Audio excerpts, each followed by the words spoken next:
meta está um sistema de imposto com base amplo, justo e simples. Para que saque também tem diferentes reformas no que toma lugar. Tem implementação de sistema de imposto novo, para que saque o Ministério de Finanças anunciar acaba par de semana atrás o plano de imposto 2023, que é um sistema simples e justo para recuperar a robusta finança pública por meio de compensação, repartição justa e melhoração de cumprimento de imposto de todo cidadão e visitante. Esse é o tema 1. Que nós também introduzir uma tarifa nova de BBO, com o resultado de uma tarifa combinada de BBO, BAFP e BSF de 7%, junto com um paquete de compensação para mitigação de inflação. Também tem um paquete de compensação para individual e para negociante também.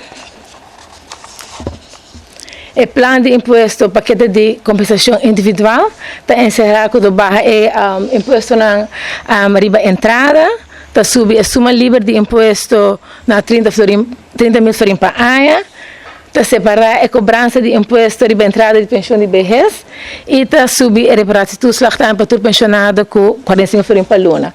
Terceiro em cada é 6-1, correto. Mas se eu não noticiar, eu geef aan que o turno está fazendo tema 6-1.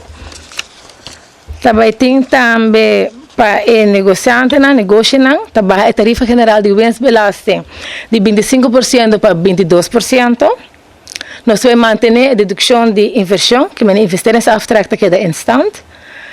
Introduzir uma dedução máxima de gasto de devaluação, afschrijvingskosten de propriedade imóvel. Nós está eliminar a possibilidade de formar uma pensão de próprio manejo e está eliminar também a tarifa reduzida de IPC, que é Imputation Payment Companies.